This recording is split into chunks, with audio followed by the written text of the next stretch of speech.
¡Epa, compadre! ¡La hojilla! Estamos en la hojilla. Hojilla, ¿cómo es que dice la propaganda aquella, Nicolás? Hojilla raspapalante, que duran hasta que aguante. Mario, ¿qué tal? ¿Cómo está la hojilla hoy, chicos? Anoche te estábamos viendo. Fidel no se pierde la hojilla. Rumbo al socialismo, con Chávez, todos somos sus hijos e hijas. El pueblo es el hijo de Chávez. Presidente, el mensaje para la hojilla, para la continuidad de... La hojilla.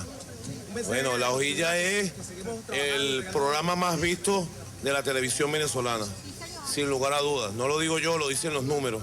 El programa con más credibilidad que hay. Y Mario Silva es un gladiador, amado por el comandante Chávez. Mario Silva, amado por Chávez, valiente, gladiador, inteligente gladiador, él y todo su equipo.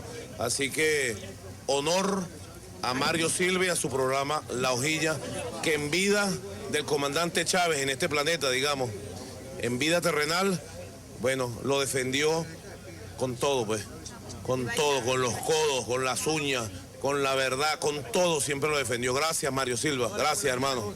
Gracias.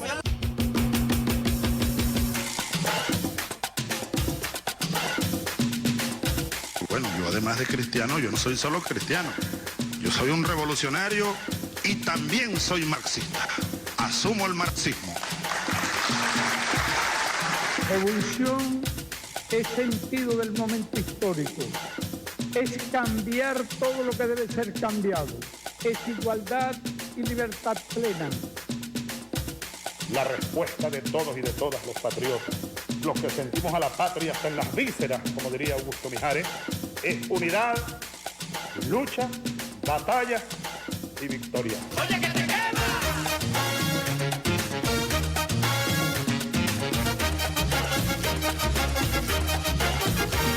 Prepárense, amárrense, que viene la vela que...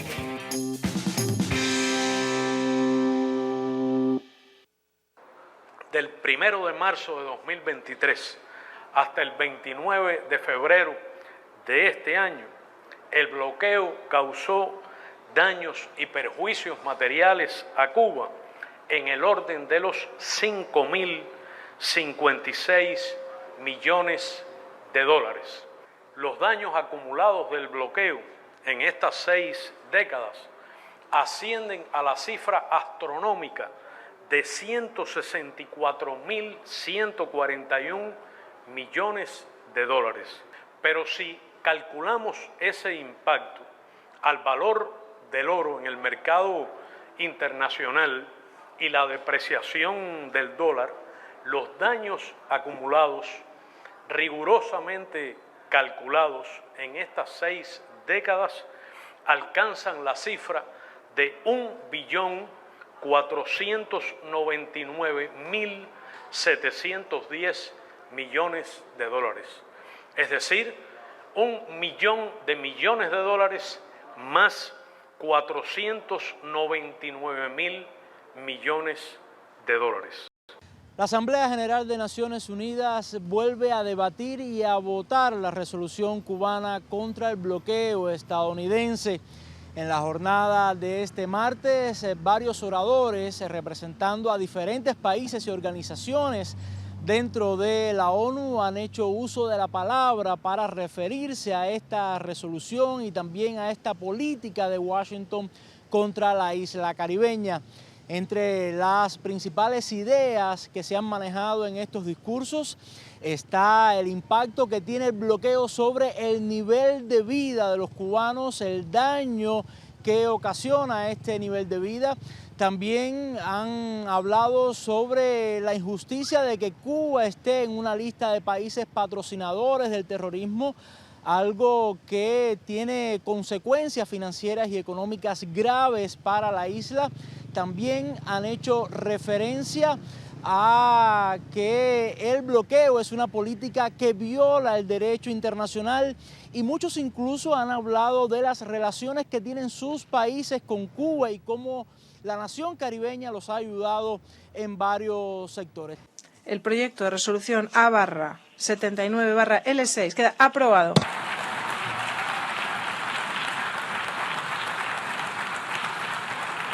Javier Milei, presidente de Argentina, designó a Gerardo Huertain como el nuevo ministro de Relaciones Exteriores, Comercio Internacional y Culto. Esta decisión de la Casa Rosada ocurrió después de que la anterior titular del ministerio se manifestara en contra del embargo de Estados Unidos hacia Cuba durante una asamblea de las Naciones Unidas. El vocero de la presidencia, Manuel Adorni, dio el nombre de quien será el reemplazante de Mondino. El bloqueo estadounidense contra Cuba se cobró una víctima inesperada, la canciller argentina. Al gobierno de Javier Milei no le gustó nada que la nación sudamericana votara a favor del levantamiento del embargo de Estados Unidos contra la isla y fulgurantemente obtuvieron la renuncia de Diana Mondino. Desde que en la ONU se debate este asunto hace más de 30 años, independientemente del gobierno de turno, la Casa Rosada siempre votó condenando las medidas restrictivas de Washington contra La Habana, igual que la aplastante mayoría de países del mundo. En la más reciente, hace escasos días, 187 naciones, Argentina entre ellas, pidieron el fin del bloqueo, mientras que Moldavia se abstuvo y solo un país y un ente votaron en contra. Seguro saben quiénes son, pero si necesitan pistas, uno financia la masacre en Palestina y Líbano y el otro la ejecuta. Es importante resaltar que para votar contra el embargo no hace falta necesariamente ser aliado, ni admirador, ni imitador de la Revolución Cubana. Muchas naciones que apoyan a la isla en ese reclamo tienen de izquierdistas o comunistas lo mismo que Javier Milei. Por ejemplo, países con gobiernos o sistemas políticos tan poco revolucionarios del proletariado como Reino Unido, Corea del Sur, Australia, Polonia, Italia, Canadá o Francia siempre han votado a favor de levantar el embargo contra la isla, también en esta ocasión. No porque sean fidelistas revolucionarios por la senda del Che, sino porque, como los propios cubanos y casi todo el planeta, son capaces de ver lo injusto, arbitrario, brutal e ilegal de las medidas de Washington contra La Habana. Sin embargo, a juzgar por el comunicado oficial donde anunciaron el cambio de canciller, en la Casa Rosada consideran que quienes votaron para apoyar el fin del bloqueo contra Cuba serían, textualmente, impulsores de agendas enemigas de la libertad. Y por simple deducción, entonces, esa definición de enemigos de la libertad que hace el gobierno de Milei de quienes votaron contra el embargo abarcaría también a prácticamente todos los países del mundo, entre ellos incluso 6 de los 7 miembros del G7 y hasta todos los miembros de la Unión Europea sin excepción, salvo, por supuesto, a una nación y un ente que, por lo visto, marcarán el rumbo futuro de las relaciones de la Argentina con el resto del mundo.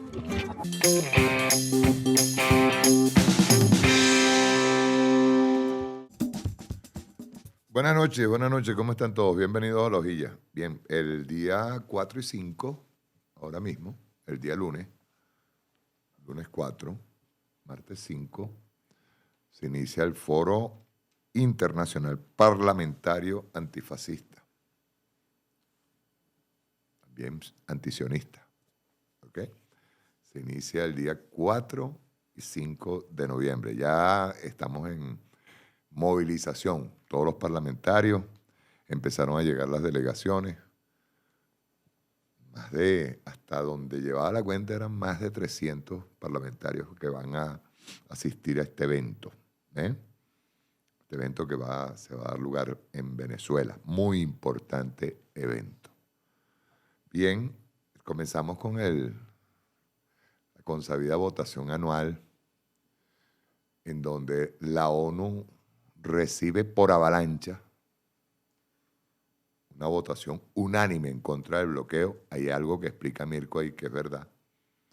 Estamos hablando de países que ni siquiera el Reino Unido vota en contra del bloqueo. Pues lo considera, no solamente lo considera ilegal. Y Reino Unido no es comunista, ni mucho menos un país que esté a favor de la izquierda, ¿no? Pero como siempre surgen dos países. Antes eran 3, antes era una isla, las Islas Marshall, creo, que era la que votaba a favor en contra de la resolución. Votaba a favor del bloqueo. Perdón. Pero ahora son 2, nada más. Quien financia al sionismo y el que ataca con el sionismo. O sea, Israel y Estados Unidos. O como dijo riéndose un vocero de la Casa Blanca, riéndose, dice, no vamos a votar en contra de nosotros.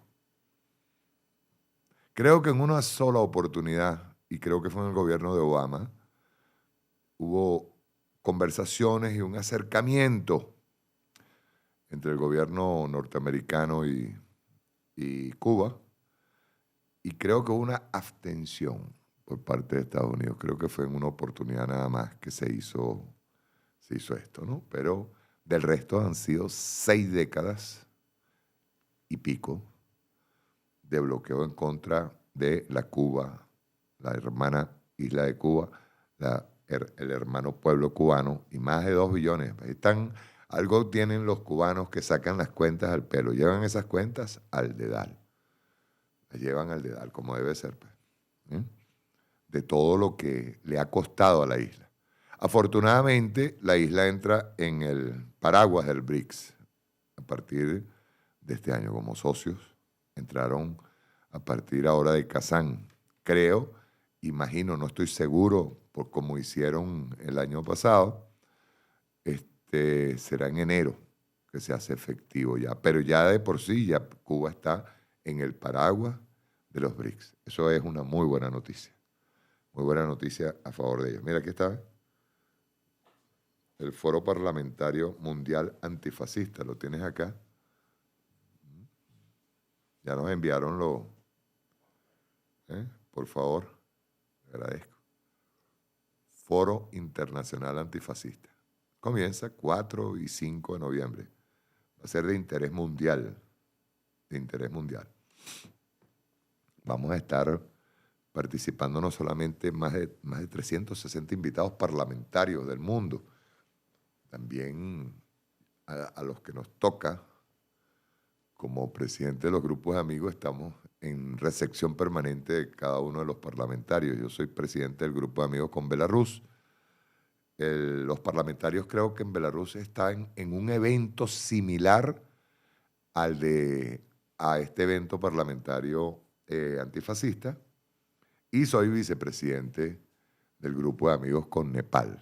O sea, ya a partir de mañana, ya desde hace 2 o 3 días hemos estado trabajando para recibir a los hermanos parlamentarios del mundo, para recibir y debatir en varias mesas, debatir el tema del antifascismo y como un tema que se incluye, que es el antisionismo. El sionismo como expresión. Yo hoy voy a dedicar un poquito los videos a este tema. El tema del sionismo, el tema del fascismo. ¿Ya? El presidente Nicolás Maduro, acá busca la pantalla electrónica, dijera Paul Gilman cuando viene y vio la pantalla electrónica, dijo, es la pantalla electrónica Caribe. Sí, la libreta Caribe. Entonces tenemos... ¿Ah? Sí. Bueno, ya mañana estaremos tempranito también levantados, trabajando. Hoy el programa voy a tratar para poder descansar un poco, porque también hemos trabajado bastante en estos días. No solamente en la elaboración del programa. El programa necesita producción, necesita video, sino también hemos estado trabajando con el tema de este foro parlamentario mundial, que va a ser muy interesante y va a dar que hablar. Va a dar que hablar. Se está dando justo después de los BRICS, ¿verdad? Y van a asistir parlamentarios de todo el mundo. Vienen a Venezuela. A propósito de ese foro parlamentario mundial, el presidente Nicolás Maduro, y estamos hablando del tema de resguardarnos acá de las planificaciones, planes que tienen los fascistas, ¿verdad? El presidente Nicolás Maduro entregó unos equipos. Fue a la policía, a la Guardia Nacional, Defensa Civil, y él dijo allí 2 cosas que me parece importante resaltarlas. Él inauguró también, creo que entregaron el Premio Nacional de Turismo, Lo entregaron, creo que fue en el Humboldt, si no me equivoco.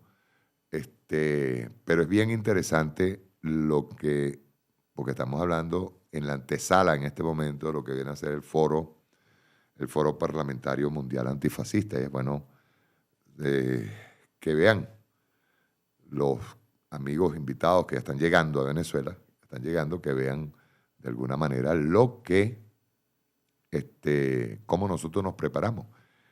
Preparamos con agenda propia para la defensa de nuestro pueblo, para la tranquilidad y la paz.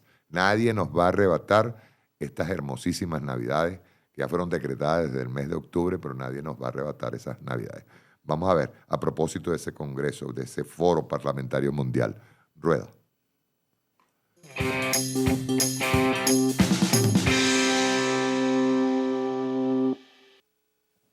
Venezuela es el epicentro de una conspiración imperialista donde está la oligarquía del continente, empezando por la oligarquía colombiana, y la ultraderecha extremista fascista que pretenden continuar sus conspiraciones para llenar de violencia nuestro país, para desintegrar socialmente y políticamente nuestro país y para llegar al punto culminante que ellos pretenden, que es una invasión militar extranjera de Venezuela. Es por escala. Ya nosotros hemos visto eso. Esa película la hemos visto. Pero aunque lo hemos visto varias veces, que nadie baje la guardia. Al contrario, porque la hemos visto y no la sabemos, tenemos que estar mejor preparados para responder a cualquier ataque interno o externo de mercenarios nacionales, extranjeros y cualquier conspiración contra la paz. Por eso yo puse a quien considero es la persona más calificada hoy por hoy en Venezuela para entender esto, para dirigir esta batalla y para darle la victoria de la paz a Venezuela, el compañero Diosdado Cabello Rondón, quien es la persona que más ha estudiado este fenómeno del país, quien más informado está sobre estos fenómenos. Ahí ustedes han visto, la Guarimba 2014 tuvo unas características. Puedo decir que cometimos un error entonces, que fue subestimar el arranque de la Guarimba. Ese error nunca se puede cometer, subestimar. Tan profundo, ¿no? Correcto, y que pudieran haber ellos configurado en su momento los apellidos fascistas, grupos en tantas partes del país. La Guarimba 2014 hizo gran daño, recuerdan ustedes, pero con una férrea unión operativa cívico-militar-policial logramos restablecer la paz constitucional y legal de Venezuela. Logramos triunfar sobre la violencia que pensaban escalar para, en su momento, pedir la invasión militar. La Guarimba 2017 le metieron mucho billete. Estuvo más dirigida hacia ofender y agredir a los cuerpos policiales. Ustedes recuerdan los llamados puputop que le lanzaban a la Guardia Nacional y las ofensas. El objetivo era que los funcionarios profesionales se salieran de sus cabales. Quienes planifican esto no están en las calles, están en Washington, o como Julio Borges en su mansión. Planifican la provocación extrema para buscar conductas extremas. Afortunadamente la Guardia Nacional Bolivariana se mantuvo firme, disciplinada, agrupada, y la Policía Nacional Bolivariana también. Y ese evento que conocimos como los Puputop, entre muchos otros, fue disipado. 2017 duró 120 días Y fue con la convocatoria a la constituyente que nosotros logramos canalizar la energía mayoritaria de Venezuela por la paz. Y se eligió la constituyente y se hizo la paz. Hasta el día de la elección, nuestros muchachos de la Guardia Nacional Bolivariana, de la Policía Nacional Bolivariana, recibieron ataques terroristas. ¿Los recuerdan? Eso todavía está en las redes sociales. Hasta ese día, en la mañana, en la tarde, ataques con bombas explosivas, ataques con gasolina, ataque a bala, en los últimos estertores del demonio antes de ser derrotado. Y luego, bueno, todas las conspiraciones que hemos conocido, y gracias a la Unión Popular Militar Policial, a la fusión que estamos logrando, Popular Militar Policial, todos han sido debidamente controlados. La última experiencia, Diosdado, Hernández Lares, compañeros, compañeras, fue el lunes 29 de julio y martes 30 de julio. Ya el domingo 28 de julio, yo hablé con los jefes policiales y militares, buena parte de ellos aquí presentes, y les informé, trataron de quitarle la luz al país a todos los estados occidentales el viernes, ¿recuerdan? Gracias al patrullaje de las URRA en San Antonio del Táchira, se logró capturar a los colombianos y a los venezolanos traidores que venían con los explosivos a acabar con la subestación eléctrica de San Antonio del Táchira, lo cual hubiera originado, por la magnitud del evento, que todos los estados de Occidente se hubieran quedado sin electricidad quién sabe cuántos días. ¿Qué hubieran dicho ellos? Maduro, sabotaje, suspendan las elecciones, que es lo que ellos querían, lo sabe bien Diosdado. Suspendan las elecciones, hubieran gritado. Y hubieran sacado los comanditos que ya sabemos tenían, comanditos criminales, comanditos de la muerte, comanditos terroristas, comanditos fascistas, los hubieran sacado a quemar y le hubieran dicho al mundo, el pueblo de Venezuela está en las calles, insurrección en Venezuela. Ese era el plan original. Y como logramos neutralizarle gracias a la vigilancia, al patrullaje, ese plan, entonces el domingo 28 de julio, al mediodía, intentaron hacer un ataque parecido al del 30 de agosto, que ocasionó el apagón parcial, el apagón de 21 horas que tuvimos. Y logramos neutralizarlo a tiempo. Y luego a las 8 de la noche, simultáneo al ataque cibernético, te mandé un artículo, Diosdado, ayer, para que vean los niveles de capacidad que ellos tienen de ataque.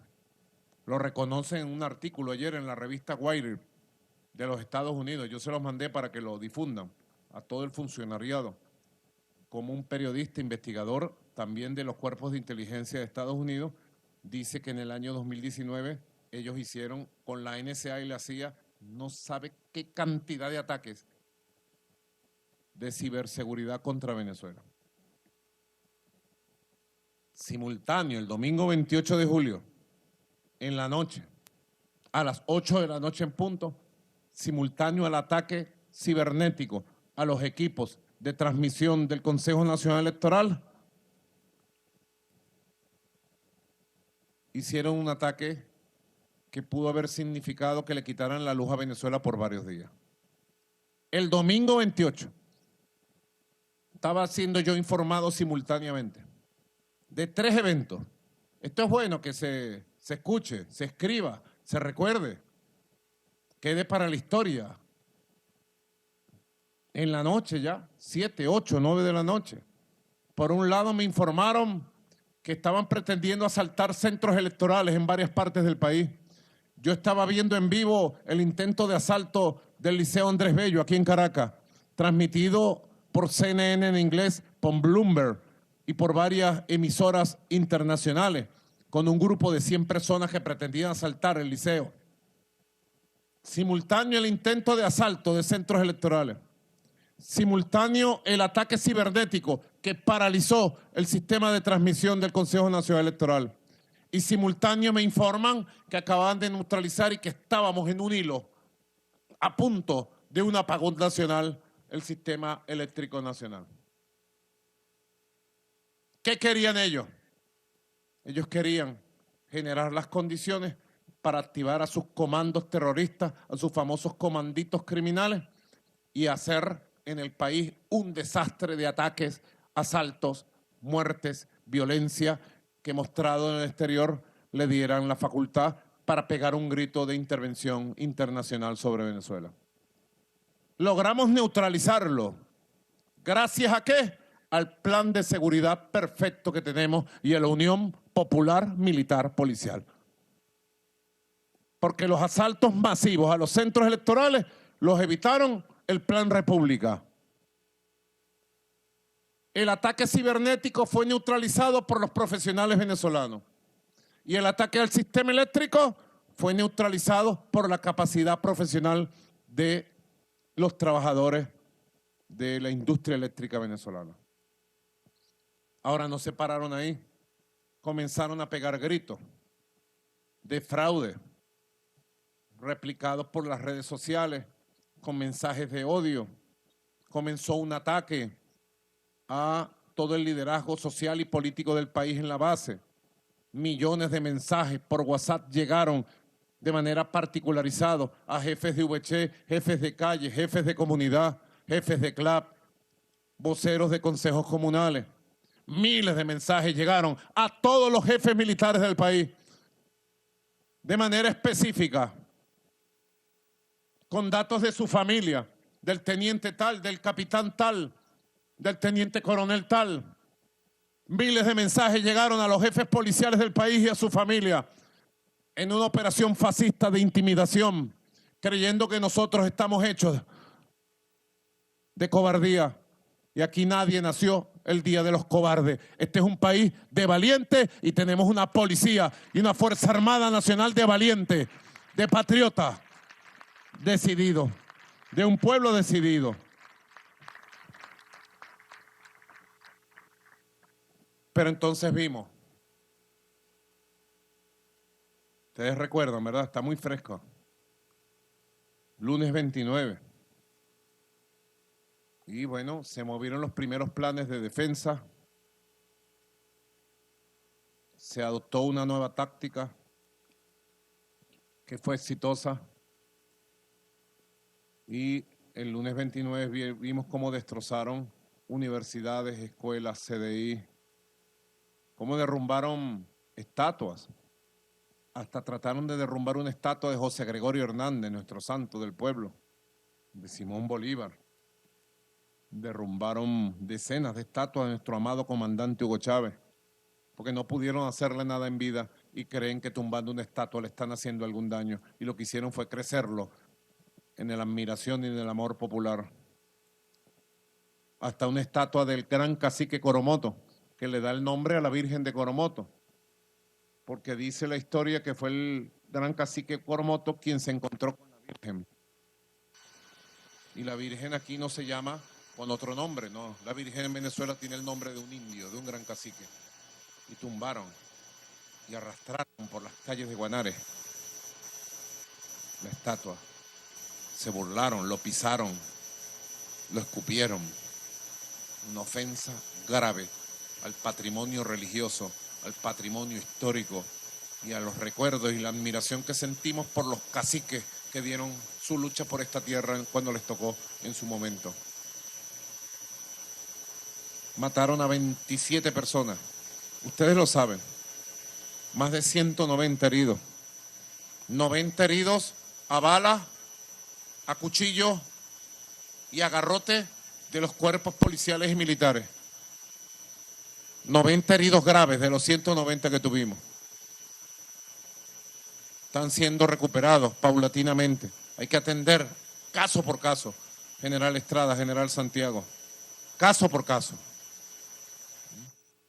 En 48 horas se obtuvo el triunfo y la restitución de la paz, la estabilidad y la tranquilidad del país, que debe ser para siempre y por siempre.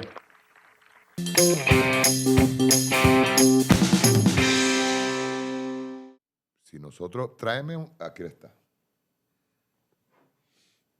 Repito, mire, esto va muy especialmente dedicado al camarada misionero que nos sigue en todos los programas. Aquí hay leyes que hay que cumplirlas.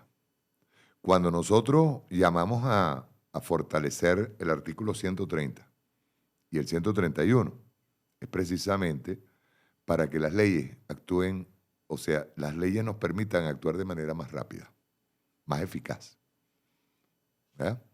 Lo que es indudable es que ante la última arremetida, y eso hay que decirlo, la última arremetida, nosotros respondimos de manera mucho más rápida que las antiguas arremetidas. El día 28 y antes del 28 ya ellos estaban acelerando un proceso de plan y nosotros estábamos en investigación. Aquí hay unas leyes, le repito, pero esas leyes hay que fortalecerlas, esas leyes hay que radicalizarlas para protegernos y para proteger al pueblo de Venezuela. Por eso es que le dije ahorita, camarada, se lo digo de manera amorosa, de hermano, por eso le dije ahorita que no tiene razón. O sea, a nosotros siempre nos van a estar atacando, hermano. Siempre. El que diga que esta lucha es fácil y que del día a la mañana nosotros vamos a reventar a los fascistas, nosotros estamos fortaleciendo no solamente los artículos de la Constitución, el 130 y 131, sino otras leyes para que no se siga repitiendo el ataque contra el pueblo de Venezuela. Y para tener leyes mucho más fuertes que nos permitan, escúchese bien, que nos permitan responder de manera rápida, punitiva y aleccionadora, es decir, de manera definitiva. Por ejemplo, le pongo un ejemplo.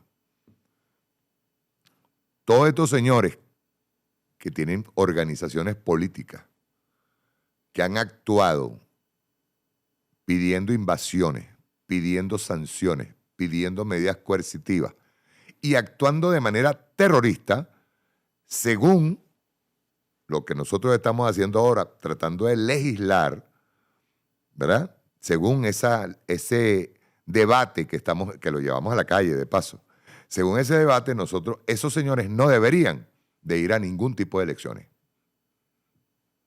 Ni siquiera para ser conserje o jefe de un condominio. No sé si me logra entender. Pero aquí leyes. Se tiene que llevar un proceso de investigación. A veces esos procesos de investigación son engorrosos y eso es lo que nosotros estamos haciendo ahorita. Para que esos procesos, como decía el comandante Chávez, créamelo, como decía el comandante Chávez, es para evitar las rémoras del pasado que todavía aparecen por aquí o, en su defecto, todavía están en algunas leyes nuestras. ¿Me entiendes? Por ejemplo, ahí hay otra mentira, por eso es que yo dije que iba a bloquear a todo aquel quejoso que yo viera en el chat. No usted, misionero, pues usted está haciendo una exposición de un tema que yo lo respondo con gusto y lo respondo delante del pueblo, pues, ¿verdad? Pero hay quien está diciendo el ampómetro se está acentuando en Caracas. No es verdad. Y yo sé por qué se lo digo. Desde que el capitán Diosdado Cabello, diputado de la Asamblea Nacional y ministro actual de Interior y Justicia, está como ministro, ejerciendo como ministro, ese ampómetro que usted dice que se activó, más bien ha bajado los índices. No es verdad, se lo estoy diciendo. Que agarraron por aquí y se robaron un carro. Entonces, porque como se robaron un carro por aquí, por esta calle, entonces yo voy a decir, el ampómetro subió. No. Por eso, el quejoso, yo lo bloqueo. Así de simple. La hojilla no es para eso. Nosotros tenemos, ahora mismo, camarada, tenemos una labor y un debate que no es solamente en la Asamblea Nacional, porque entonces seríamos representantes del pueblo. Nosotros no somos representantes del pueblo. Nosotros somos servidores públicos. Y nosotros proponemos una ley y esa ley es llevada al pueblo para que el pueblo también enriquezca esa ley con sus aportes. Entonces no es verdad que ha subido el AMPA, porque no es verdad. Y sobre todo teniendo un ministro que de noche anda por ahí, mire, dando vueltas. No es cierto. Y eso lo digo con propiedad, ¿sabe? Lo digo con propiedad y convencido.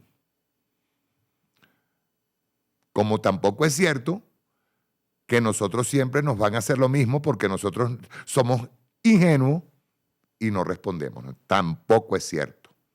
Nosotros no somos ingenuos, nosotros somos respetuosos de la ley. Y si la ley es engorrosa y tardía, mire, tenemos que reformarla, ¿verdad? Tenemos que agarrar y actuar en consecuencia para poder fortalecer esta señorita que está aquí. Esta señorita que apenas tiene 26 años, tiene esta señorita que está aquí. Pero no es que yo amanecí hoy con las hormonas alborotadas y amanecí con el genio alborotado y me voy directo a decir, no, todo está mal. Eso no es verdad. Y menos en los últimos trimestres y teniendo, escúchese bien, y esto es bien importante que lo digamos, porque parece que a la gente se le olvida, a veces se le olvida que todavía nosotros estamos bajo el ataque de los misiles llamados medidas coercitivas unilaterales criminales. No lo olvide nunca. Ese es igual que el que va a tomar café en la mañana y dice, no, o sea, el que dice y sale, no, yo soy apolítico, yo no me meto en política. Mire, hermano, desde el momento en que usted se para en la mañana y se toma un café, ya usted está haciendo política. Así usted no lo quiera. Porque desde el precio del café hasta la siembra del café, hasta las políticas del Estado para que usted reciba el café, es política. Igual como es política ejercer y hacer leyes. ¿Qué hicieron? ¿Qué hizo la asamblea que estuvo en manos de la oposición venezolana en el año 2015, del 2015 al 2019? ¿Qué hizo? ¿Ustedes lo recuerdan? ¿Qué hizo? Robarse monómeros, entregar CITGO, pedir sanciones, pedir intervenciones y de paso tratar de echar para atrás leyes fundamentales como la ley de vivienda, por ejemplo. Claro. ¿Qué hicieron? Darle importancia a un tema que hasta fue asqueroso, que fue sacar el cuadro de Bolívar y el cuadro del comandante Chávez de la Asamblea. Porque para eso viven ellos, son efectistas. No, hermano, hay que ejercer la ley y hay que ejercer el poder. Para ejercer la ley y el poder hay que averiguar cuáles son las rémoras, qué es lo que está sucediendo en determinada ley que nos pueda estar afectando. Pero no digan en absoluto, y menos ahora, en las condiciones y la batalla enorme, épica que ha llevado este pueblo al lado del presidente Nicolás Maduro, a lo que nosotros teníamos en el año 2017, 2018, 2019, porque amanecí hoy así pensando que todo está mal. No, eso no es así. Eso no es así. Yo sé por qué lo digo. Ahora vamos a ver esas nuevas modalidades y nuevos planes que tienen, porque hay nuevos capítulos. Se volvieron a capturar y están cantando más que un canario. Rueda.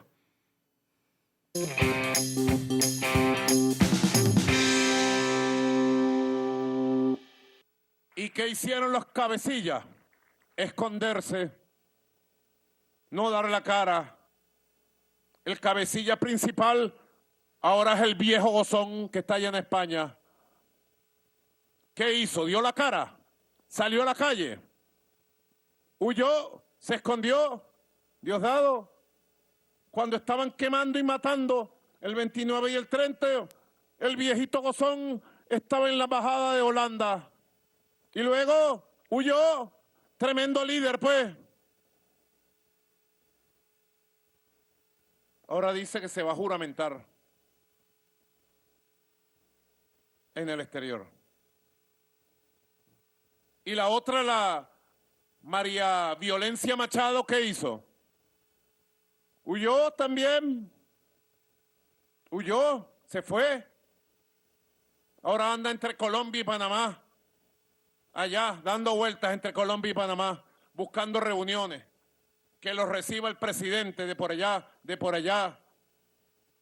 Y diciendo que 1000 improperios y ataques contra Venezuela, pidiendo sanciones contra Venezuela, pidiendo una invasión contra Venezuela. Son sencillamente unos apátridas, compañeros, militares y policías. Son unos apátridas. Y debemos sentirnos orgullosos de haberlos derrotados con los votos y en las calles. Y debemos seguir derrotándolos con la verdad, con la Constitución, con el amor por Venezuela. Alerta, máxima moral. Alerta y máxima moral. Fíjense una característica importante. Diosdado, de la conspiración del 29 y 30. El año 14 y el año 17, ellos contrataron a muchachos jóvenes vinculados a algunas bandas delincuenciales, ¿verdad? Muchachos que habían abandonado la educación, que no estaban trabajando, de familias llamadas disfuncionales, pero en el país. Oído con esto que voy a decir. Sobre esto se ha hablado poco, pero ustedes saben bastante, porque ustedes están involucrados. Las guarimbas las sostenían con pequeños grupos de muchachos delincuentes a quienes les pagaban 20, 50, 100 dólares. Diosdado en su programa de los miércoles con el Mazo Dando ha mostrado múltiples veces esos videos, pero eran muchachos de aquí que sacaban de un barrio por aquí, de un barrio por allá, en Maracaibo, en Valencia, en Petare, en Caracas. Hoy la modalidad combinó esos dos elementos. Dado que la generación de delincuentes más violenta o están presos o se fueron del país, a pesar de que ellos pusieron al Niño Guerrero y a Wisletzi a dirigir la Gran Caracas y fracasaron, yo lo dije, tengo pruebas de ello, que el Niño Guerrero lo metieron aquí, por estas montañas hacia el valle, y desde ahí él prometió que iba a incendiar Venezuela. Lo único que hizo fue unos eventos violentos en la Plaza del Valle el lunes 29 a las 8 de la noche. Eso lo dirigió el Niño Guerrero con el grupo de muchachos que él había captado. Y Wisletzi ayudó a captar buena parte de la gente que salió en Petare y utilizó sus bandas criminales en Petare para mover. Yo lo sé. Cuando digo yo, nosotros lo sabemos y lo sabemos muy bien. Ellos saben porque ellos escuchan todo lo que yo digo. Ellos lo saben. Y ustedes saben también bastante de qué estoy hablando. Esta vez combinaron, igualmente, muchachos que tienen problemas de conducta, los buscaron y migrantes que entrenaron en Texas, el Perú y Chile. Casi el 80% de los capturados había migrado a Venezuela un mes antes, 15 días antes. En algunos lugares donde destrozaron los habitantes de los barrios, que luego se hizo un trabajo social, dijeron que algunos de esos fueron vecinos y se fueron hace 2, 3 años del país y volvieron extrañamente 15 días antes, que no votaron. El 90% de las personas detenidas por los hechos terroristas y criminales del 29 y 30 de julio no votaron. Y todos tenían órdenes de operaciones de objetivos a atacar. La mayoría de las órdenes de operaciones era atacar a la Policía Nacional Bolivariana. De hecho, le quemaron más de 250 módulos o establecimientos de trabajo. Lo otro era atacar cuarteles militares del país. Y lo otro era tumbar estatuas simbólicas como el símbolo que ellos querían buscar, atacar CDI simbólicos y hacerle daño al personal médico, atacar escuelas que yo hubiera inaugurado en el transcurso de la campaña electoral, etcétera, etcétera. Todos tenían órdenes de operación. Y todos los migrantes capturados confiesan que fueron entrenados en violencia callejera y en uso de armamento diverso.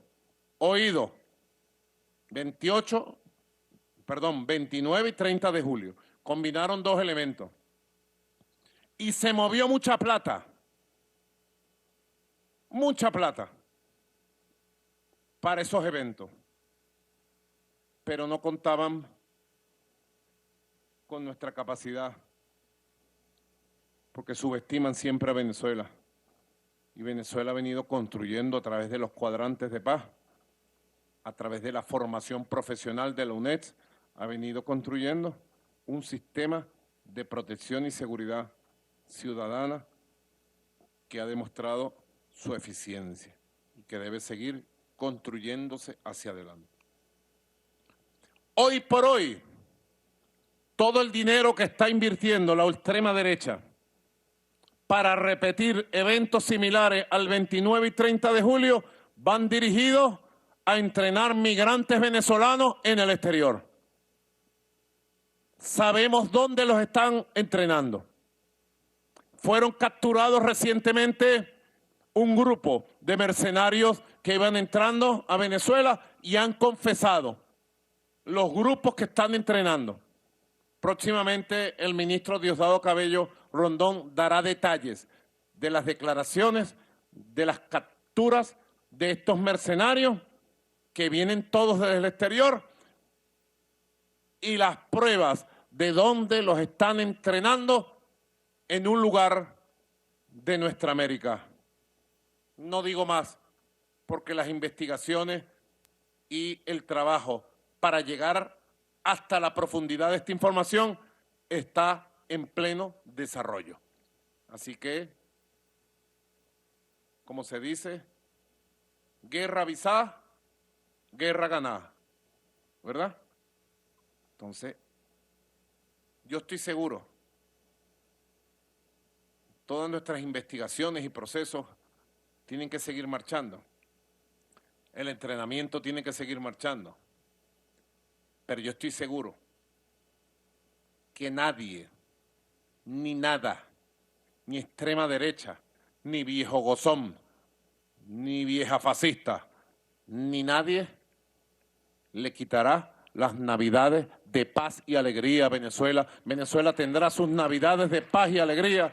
Nos daremos el feliz año y el 2025 seguirá el curso de una Venezuela que tiene derecho a la vida, al futuro, a construirse. Estoy seguro.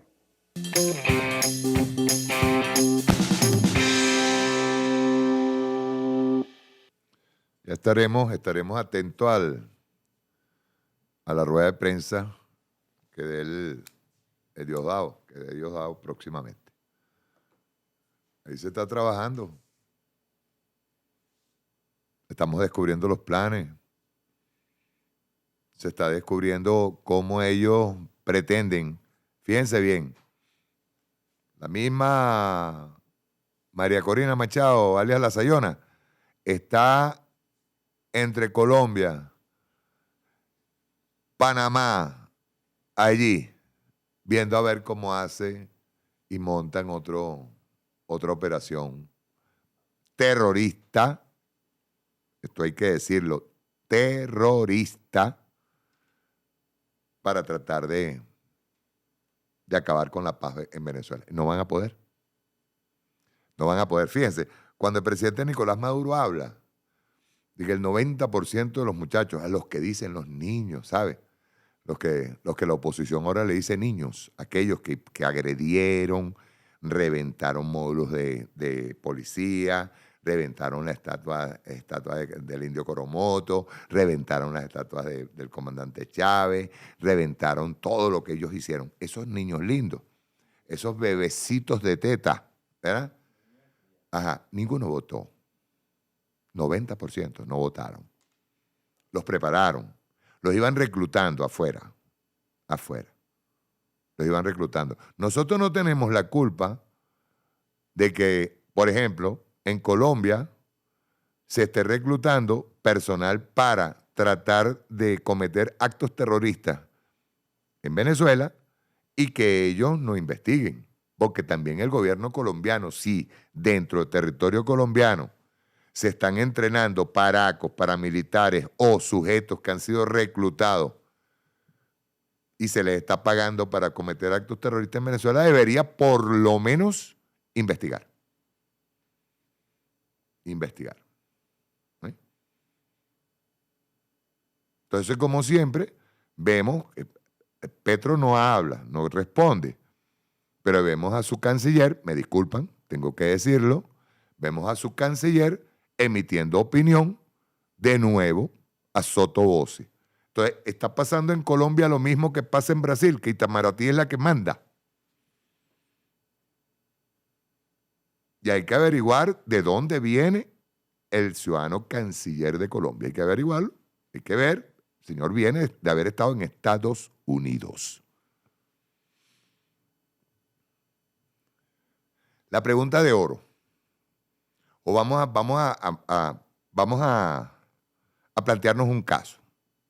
Supongan que aquí en Venezuela se están entrenando grupos paramilitares o grupos para cometer actos terroristas en Colombia. ¿Usted de verdad cree que nosotros no los vamos a detectar? Y que de verdad no vamos a ir en contra de esos grupos. Esa es la pregunta de oro. O que se estén entrenando para atacar a Brasil, para cometer actos terroristas en Brasil y que estén aquí entrenándose en un sitio X, Y, Z. ¿De verdad ustedes creen que la revolución bolivariana y el gobierno de la República Bolivariana de Venezuela lo va a permitir? Porque no solamente el hecho de que estén planificando, el tema es por qué toman un territorio en donde se entrenan, no estoy diciendo en este caso Colombia nada más, se entrenan, los capacitan para tirar, para montar actos terroristas y de desestabilización en Venezuela, y eso no lo sepa inteligencia de ese país. Pues no voy a decir pues, que sea Colombia ni otro país. No lo van a saber. No lo van a saber. Ellos cuando están con el tema del 10 de enero, que corrieron la arruga, saben, porque saben, ahí tienes al viejo Gozón allá en Madrid, recibido nada más y nada menos que por la presidenta de Italia, nada más y nada menos, digo yo, porque es fascista, el grupo más fascista de la ultraderecha italiana, y luego la otra dando vueltica por aquí. Corrieron la arruga. Y el 10 de enero se los garantizamos, esto va a ser así. El 10 de enero, quien nosotros vamos a juramentar en la Asamblea Nacional de la República Bolivariana de Venezuela se llama Nicolás Maduro Moros. Presidente reelecto de la República Bolivariana de Venezuela y comandante en jefe de la Fuerza Armada Nacional Bolivariana, para que les duela, les arda y vean qué hacen. Ellos verán. Ellos verán. Y todo aquel, porque aquí hay un pueblo activado, ¿saben? Que hay una armoniosa unión cívico-policial militar popular. Para que más les arda. Por eso es que ellos no han podido ni podrán. ¿Qué decirlo? Ahora, tomando en cuenta lo del foro, que va a comenzar el día 4, ya se hace apertura al foro mundial parlamentario antifascista, yo diría, yo le agrego una palabrita, pues, y antisionista. Esto es importante, porque y luego voy a explicar por qué lo de antisionista. según mi forma, según lo que yo pienso, ojo, me despojo aquí de ser diputado parlamentario, es una opinión personal de Mario Silva de la Hojilla. Vamos a ver, fascismo, raíces y por qué el recrudecimiento actual del fascismo. Cualquier país de Europa ahorita usted busque y hay un recrudecimiento del fascismo. En Estados Unidos hay un recrudecimiento del fascismo y hay unos países en América Latina que tienen un recrudecimiento del fascismo. Rueda.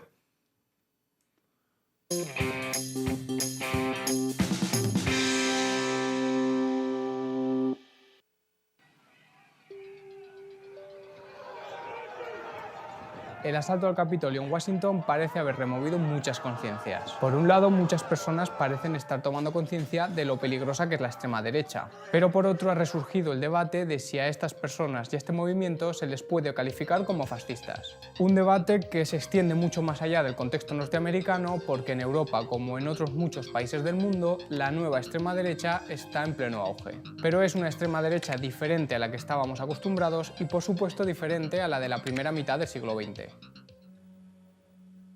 Cada vez que se plantea esta cuestión, surge el problema de si es correcto o no asignar una categoría política antigua a un fenómeno que parece ser nuevo. Por ejemplo, no hay muchas dudas cuando se trata de calificar al partido griego Amanecer Dorado como un partido neonazi o neofascista. Al fin y al cabo, sus discursos, su manera de actuar y su estética se asemejaban mucho a lo que se corresponde en el imaginario general con el neonazismo. Estética paramilitar, liderazgo extremo, prácticas mafiosas y escuadrismo para ganar la calle. Sin embargo, el caso de Amanecer Dorado en Grecia no deja de ser una rara excepción que nace de los grupos ultras que actuaban desde los 90 y que no tenían problemas en identificarse con el legado y la simbología nazi del Tercer Reich.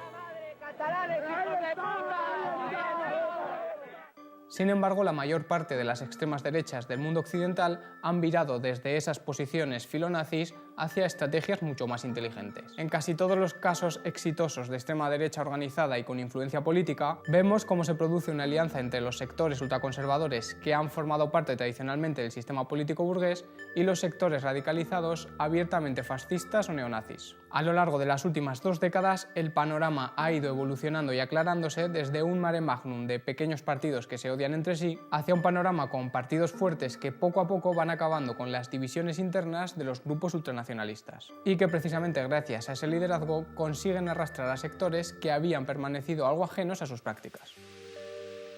Por supuesto, estos son apreciaciones generales que no pueden aplicarse universalmente, ya que cada país tiene una casuística diferente, pero nos sirve para orientarnos dentro de un marco político complejo donde una minoría de radicales nacionalistas no ha tenido relevancia hasta que no se han dado las condiciones adecuadas y han surgido sectores conservadores más tradicionales para liderarlos. Esto es lo que vemos claramente en el caso de Vox, pero es también la estrategia que le ha servido al Frente Nacional de Le Pen y con matices la que unifica a la extrema derecha polaca y a la húngara de Viktor Orbán dentro de su internacional nacional conservadora.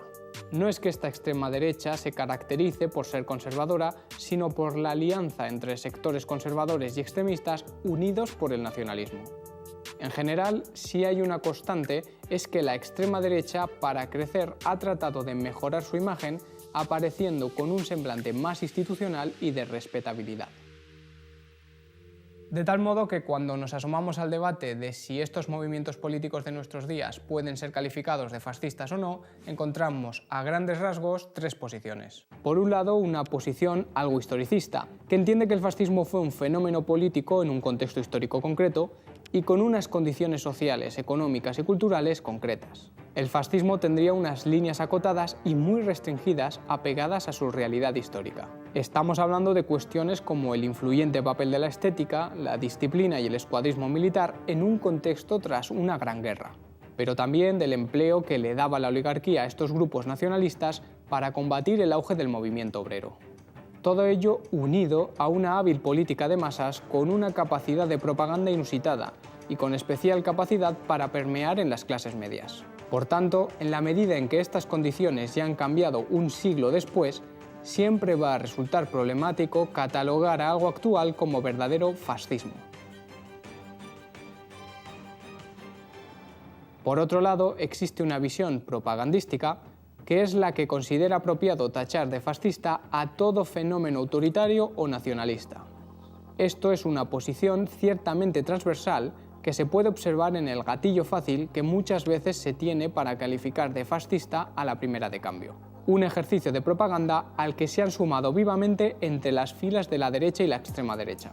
Esa que se cree que Mussolini, Franco y Hitler eran de izquierdas y que no dudan en llamar fascistas a sus enemigos, confundiendo malintencionadamente el término con el de totalitarismo. La tendencia a tachar de fascista o nazi a todo aquello que no nos gusta o está en nuestras antípodas es un ejercicio de propaganda y de pereza intelectual, que tiene como consecuencia la banalización del término y la complicación del ejercicio de identificar al verdadero fascismo. Por último, habría una tercera tendencia que desde el punto de vista, digamos, más estructural, entiende que no se puede hacer ni una reducción historicista ni tampoco se puede encender el ventilador de la acusación infundada. Se trata de analizar un fenómeno de acuerdo a sus condiciones estructurales, es decir, el papel social, político e histórico que cumple. En este sentido, el punto en el que habría que fijarse no es en condiciones más formales o estéticas que dependen de la coyuntura, sino que convendría más poner el acento en los procesos sociales y qué o quién está detrás de los movimientos que estamos analizando. Es en estos elementos en los que tenemos que fijarnos para comprender si lo que vemos hoy puede ser catalogado de fascismo o simplemente es una cosa radicalmente nueva. Por un lado, es obvio que la extrema derecha de nuestros días no comparte algunos elementos formales que en buena medida acabaron definiendo al fascismo del siglo pasado. No se podría entender al fascismo sin la violencia desmedida y organizada contra las minorías, como tampoco sin la base social que lo hizo posible en sus inicios. Una gran cantidad de soldados veteranos de la Primera Guerra Mundial con serios trastornos mentales, lobotomizados por la propaganda de guerra y que no sabían hacer otra cosa que pegar tiros. En general, esto es algo que no está extendido en nuestros días, pero también hay que entender que el contexto ha cambiado. La cultura de la violencia que existía hace un siglo es muy diferente a la que existe hoy, y esto, por supuesto, tiene consecuencias en las prácticas políticas de los actores del presente. A día de hoy podemos decir que los estados son mucho más estables que hace un siglo, y esto hace que el intento de construir un paraestado no sea ni siquiera planteable. Por tanto, la extrema derecha de nuestros días, más allá de esa aura propagandística de outsider perpetuo, no pretende ni aspira a cambios profundos en el Estado, sino que trata de ser percibida como un actor asociado a la institucionalidad y la estabilidad. ¿Por qué ocurre esto?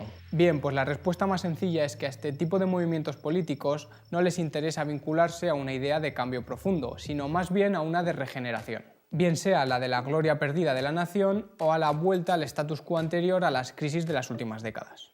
Y aquí es donde está el quid de la cuestión, porque ¿quién demanda esta estabilidad y esta regeneración? La extrema derecha actual no se está dirigiendo a los jóvenes radicalizados por el nacionalismo. Esto hoy apenas existe. La extrema derecha se está dirigiendo a la base social natural histórica del fascismo, las clases medias. Unas clases medias que están divididas en diferentes sectores, desde el pequeño o mediano comerciante a algunos sectores del funcionariado, mandos intermedios o profesiones liberales acomodadas. Sin embargo, más allá de su procedencia, todos estos sectores tienen algo en común. Ven su modo de vida y sus privilegios peligrar por la inestabilidad del régimen y las sucesivas crisis. Es por esto que sí podemos trazar un paralelismo entre el fascismo del siglo pasado y la extrema derecha de nuestro tiempo. Ambos surgen, en contextos muy distintos, como una respuesta conservadora y reaccionaria a una situación de crisis e inestabilidad. El régimen político liberal no es capaz de asegurarle sus privilegios y se atisba, por débil que parezca, el auge de fuerzas reformadoras populares. De hecho, las etapas más agitadas y problemáticas con la extrema derecha están coincidiendo con los momentos en los que parte de esas clases medias más problemas económicos están teniendo. Mucho pequeño empresario arruinado o que sobrevive a duras penas, desengañado con el rumbo del sistema, busca respuestas en la raíz conservadora de su ideología liberal y solo la encuentra en estos movimientos nacionalistas que prometen una regeneración rápida una vez expulsados los enemigos de la patria. Los hijos de tus hijos vivirán bajo el comunismo. Y los 8 pasos para llegar al comunismo lo están cumpliendo todos. Podríamos decir, por ejemplo, que el régimen fascista del 36 en España nunca desapareció, sino que evolucionó hacia un régimen liberal dirigido por una oligarquía burguesa, pero que mantuvo sus estructuras fundamentales. Un régimen que ahora es incapaz de asegurar las condiciones y aspiraciones de todos sus privilegiados, y que en consecuencia corre el riesgo de verse desestabilizado por su ala más reaccionaria. ¿Significa esto que el fascismo está a las puertas de gobernarnos a todos? Yo diría que más bien no, pero que los movimientos que vemos hoy día sí incluyen claras líneas neofascistas que por ahora no pueden mostrarse libremente como lo que son, porque el fascismo es una salida política de la burguesía para enfrentarse a situaciones de crisis y asegurar la estabilidad del sistema que mantiene sus privilegios. Es por ello que la deriva hacia regímenes liberales cada vez más autoritarios, promovidos por estos grupos de extrema derecha, encierran la semilla clara del fascismo, pero no debe confundirse con este.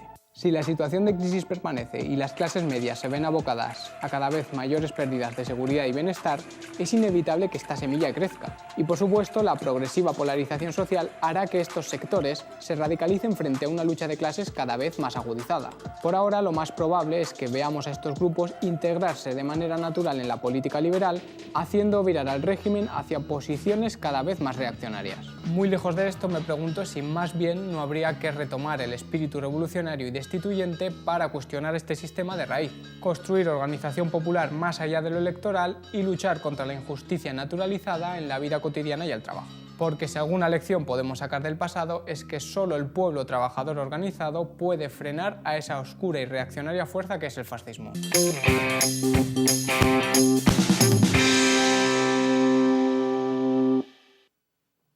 Antes de pasar el último video, yo quiero aclarar varias cosas. Fíjate bien. Este trabajo está perfecto, está excelente. Primero porque da en el clavo, ¿saben? O sea, ¿cuáles son, en líneas generales, las clases que son las que hacen revoluciones, las que motorizan revoluciones, las clases medias? Pero igual como los motorizan, cuando tú le tocas los intereses, o se les tocan los intereses, o viene una crisis, generalmente se voltea para la derecha. Es la que destruye la revolución. Eso es bien importante decirlo. Pero hay algo importante en este video. Cómo ha ido mutando la forma en que el fascismo va acelerando su proceso de imagen ante los pueblos. Hay opinadores. Hay un opinador al que yo le tengo mucho respeto, que es Villarroya, en España. A Villarroya lo entrevistan en RT. Así como han entrevistado a varios camaradas que están en España o que están en el exterior, sobre todo hacia el lado de Europa, que tienden a, yo no digo olvidar, yo digo es no entender en profundidad el daño terrible que provocan las medidas coercitivas unilaterales criminales. Entonces, en líneas generales, ellos ven la política en América Latina, la ven como algo simplón. Villarroya le hizo una entrevista a RT ahorita. Y él enmarca el tema Venezuela en el petróleo nada más. Como que si es nada más el petróleo lo único que nosotros en este momento estamos produciendo. Eso no es verdad. Como que si nosotros en este momento estamos como antes, recibiendo el dinero a través del petróleo nada más. Eso no es cierto. Eso no es cierto.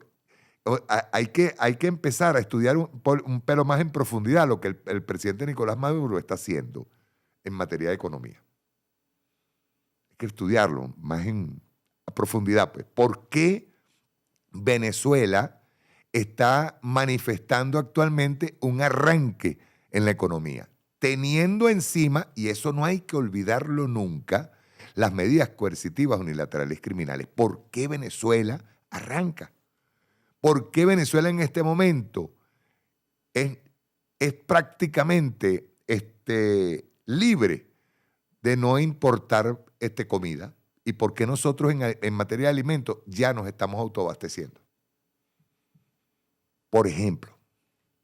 ¿Me entiendes? Y eso no lo entienden. Lo simplifican.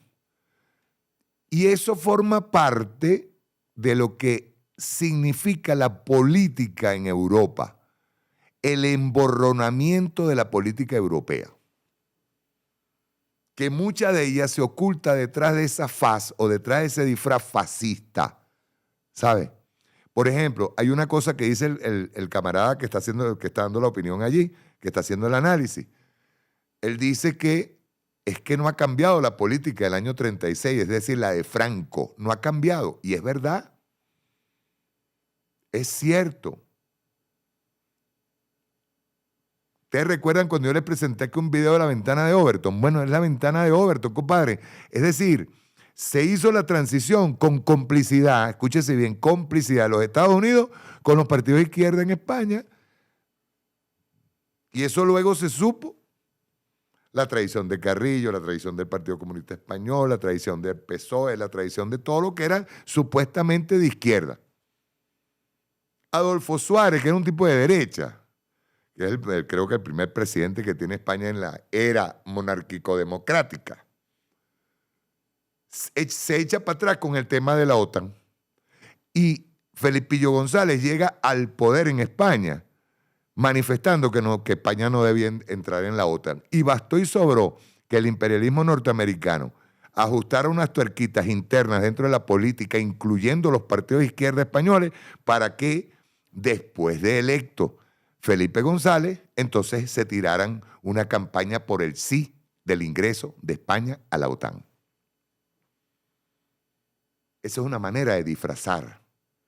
Entonces tú ves, la política vista en Europa es enredina, ambigua en muchas ocasiones, en muchos casos. Yo conozco camaradas que son muy claros con el tema de América Latina y camaradas que son muy claros con el tema de la política española. Y no van lejos para decir esto está pasando así. Y dan en el clavo. Pero inmediatamente esos factores que se llaman de izquierda en España, por ejemplo, en España, en Francia. En Francia no ganó la izquierda, la supuesta izquierda. Y vino Macron y le tiró un golpe de Estado. Y siguió gobernando Macron. En Alemania no está ganando la izquierda y sigue gobernando Scholz. O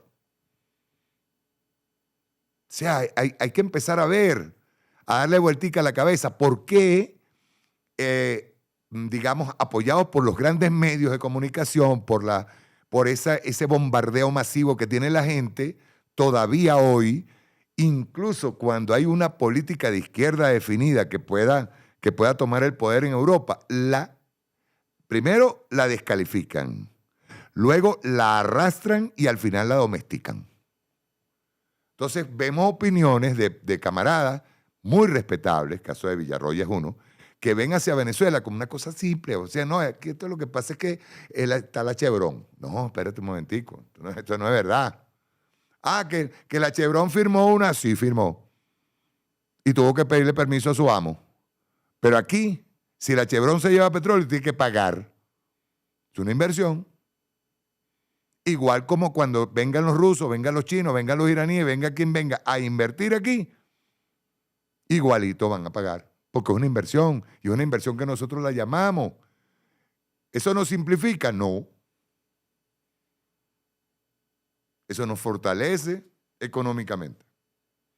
Entonces te simplifican. Esa máscara del fascismo la saben hacer. O es que no es fascismo, o es que todavía no se han enterado, por ejemplo, allá en España, de un intento de magnicidio acá.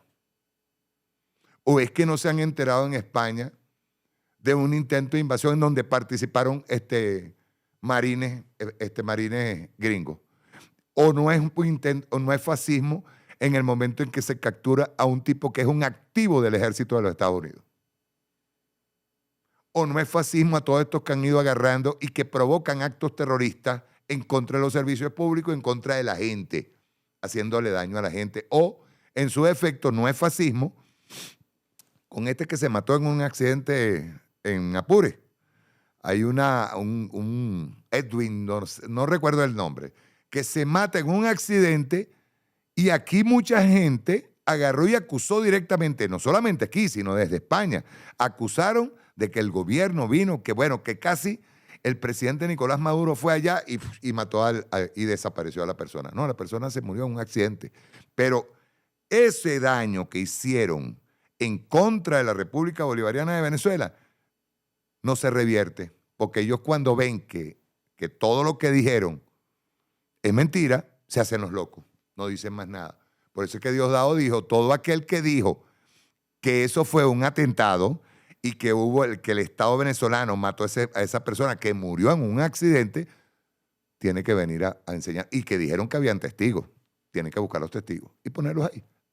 Se fija cómo funcionan las leyes. Esto, camarada, tenemos que profundizarlo. Son las leyes.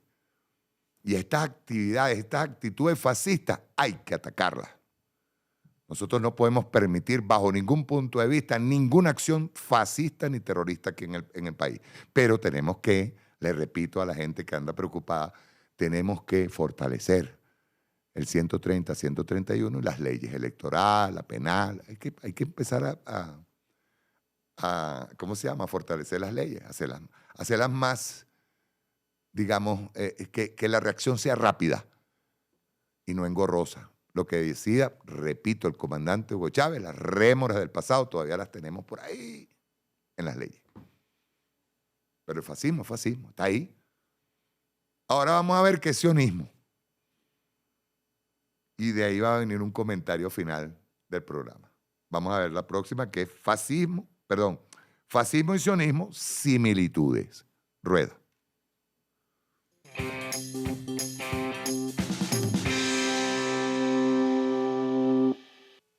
El peligro al que se enfrentan los palestinos no son solo las bombas israelíes. Uno de los mayores peligros a los que se enfrentan es a que el mundo se olvide de ellos. La impunidad con la que Israel asesina a los palestinos solo puede existir si el resto del mundo se empeña en permitirlo. Nuestros países son cómplices, nuestros gobernantes son cómplices, nuestros medios y nuestras empresas son también cómplices. Digan lo que digan, Occidente respalda las acciones de Israel apoyando la ocupación ilegal de Palestina. El sionismo es una ideología asesina que nace en Occidente y que proviene del legado colonialista de los países europeos. Quienes intentan descontextualizar el conflicto actual en Gaza intentan también que el régimen colonial se perpetúe. Porque es hora de decirlo, Israel no es un Estado legítimo, es un proyecto colonial y por mucha fuerza económica o militar que tenga, nada va a cambiar ese hecho. Su único peso político es el de representar el proyecto occidental en Oriente Próximo. Israel es la materialización de los intereses geopolíticos de Occidente dentro de una región de pueblos que han estado sometidos históricamente al colonialismo europeo. Israel es la continuidad de ese proyecto colonial. Esta es la verdad del conflicto entre Israel y Palestina, que no es una guerra más entre dos naciones, es una guerra de Occidente para mantener el control sobre esa región del mundo. Una guerra que tiene muchas otras caras, no solo la militar. Muchos occidentales quieren pasar por santos, preocupándose por la situación humanitaria de los civiles palestinos. Pero esa solo es una manera hipócrita de enmascarar como un problema humanitario algo que es un problema político. Su humanitarismo es una excusa para no abordar la cuestión tal y como es y desde la raíz. Los sionistas no reconocen civiles porque su misión es colonizar, es decir, quedarse con una tierra que no es suya y expulsar a sus habitantes legítimos. Llevan haciéndolo, ¿cuánto? ¿80 años? No van a parar ahora. Y no lo van a hacer porque saben que cuentan con el apoyo de Occidente, especialmente de Estados Unidos y las principales potencias europeas. Nuestra labor como ciudadanos de países occidentales no es hablar de la paz en abstracto. Debemos exigir a nuestros gobernantes que dejen de apoyar a Israel. Tenemos que hacer todo lo posible para que nuestros estados no colaboren con el régimen colonial. La única manera de no ser cómplices de esto es hacer todo lo que esté en nuestra mano para que Occidente deje de apoyar a Israel. Y si esto ocurre, al día siguiente Israel dejará de existir y el conflicto acabará. Por eso es importante entender que este conflicto de Gaza no comenzó el 7 de octubre, cuando la resistencia palestina realizó una ofensiva sobre posiciones israelíes. Este conflicto comenzó cuando todavía existían las colonias y los países occidentales controlaban prácticamente todo el mundo. Por eso nos gustaría hacer un pequeño resumen sobre su origen. A partir de 1917, con la desaparición del Imperio Otomano, el Imperio Británico se hace cargo de los territorios de la actual Palestina, donde crea un régimen colonial similar al de sus otras tantas colonias. Fue la Sociedad de Naciones, controlada por las potencias occidentales, la que estableció la legalidad del mandato británico sobre Palestina y Jordania, mientras dejaba otros territorios, como Siria y el Líbano, en manos francesas. ¿Y cómo controlan las potencias imperialistas a los pueblos de sus colonias? Pues no hay que pensar que la única herramienta es la militar y la crueldad de las armas. El dominio más eficaz es siempre el dominio económico y político. Aplicar el principio del divide y vencerás. Hacer promesas a diferentes grupos, favorecer a las élites para que les salga rentable la dominación, dar incentivos y castigar, dividir, mentir, controlar los procesos económicos y hacer que todo dependa de ti, especializar la economía. Aunque en Palestina siempre ha existido una minoría de judíos, igual que en el resto de países, bajo la dominación inglesa el Imperio Británico potenció una migración cada vez mayor de judíos a tierras palestinas. Los sionistas crearon instituciones propias en Palestina para defender sus intereses y colaborar con la colonización británica. Utilizaron sus recursos para comprar tierra y propiedades, y desde el inicio utilizaron el sesgo étnico para sus proyectos. Para que nos entendamos, los sionistas que llegaban a Palestina no eran empresarios que montaban un negocio y contrataban trabajadores independientemente de su origen. Solo estaban interesados en un lucro, como ocurre en muchos países. Los sionistas eran muy estrictos con la cuestión étnica y no dejaban que ninguna persona no judía trabajase o tuviera nada que ver con sus propiedades recién adquiridas. O sea, lo que viene siendo el comienzo de un desplazamiento étnico, aprovechándose de unas élites locales que solo se interesaban en su lucro personal y de los problemas que había sobre la propiedad de la tierra.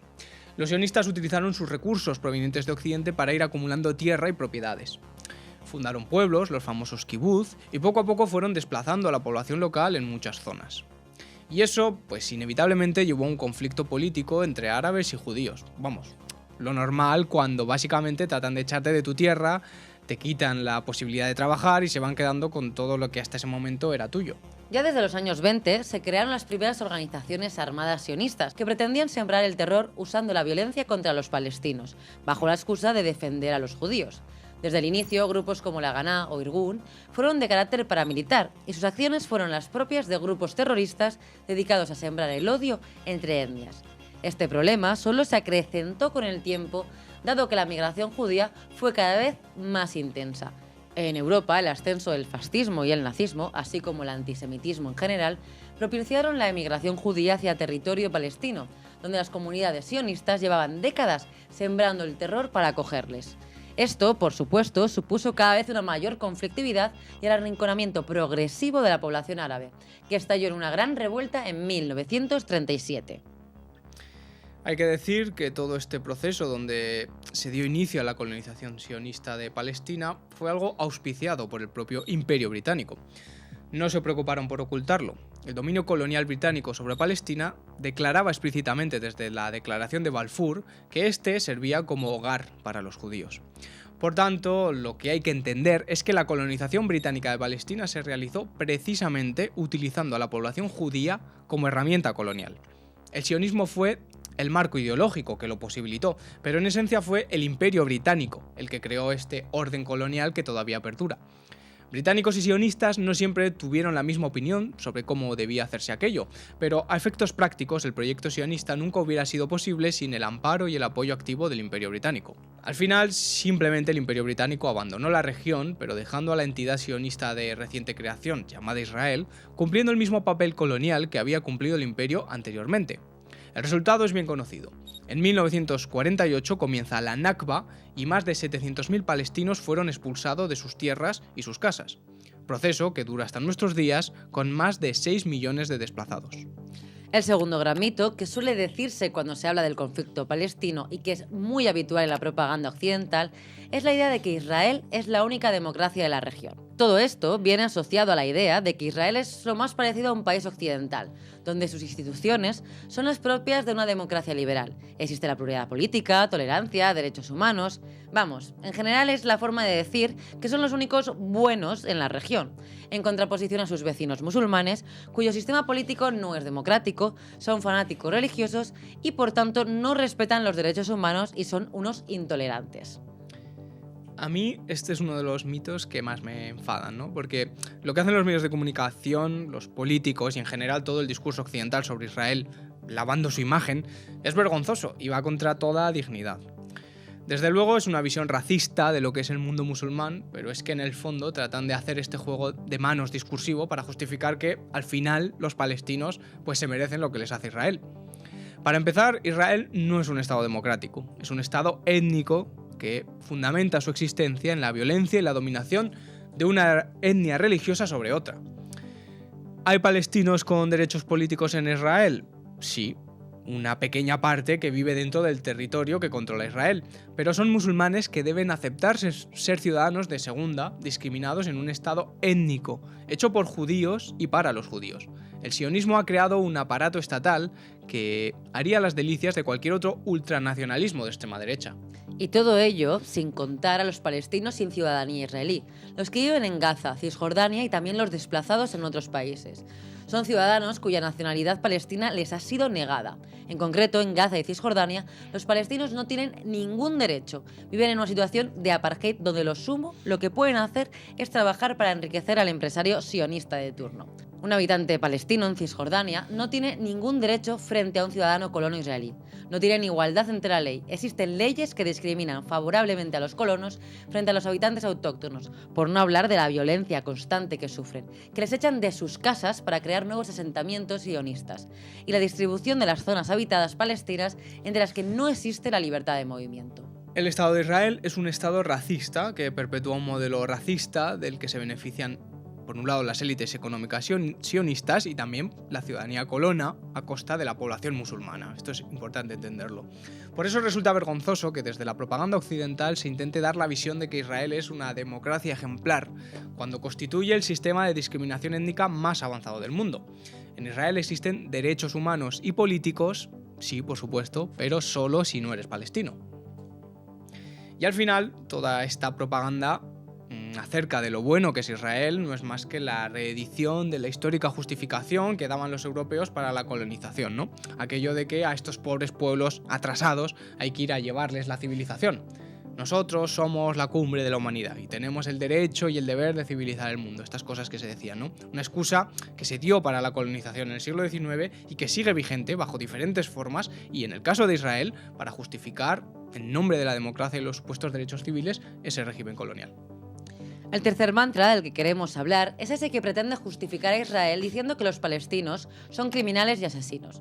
Ya hemos visto cómo poner agresores y agredidos en el mismo nivel en fondo es una manera de defender a los agresores.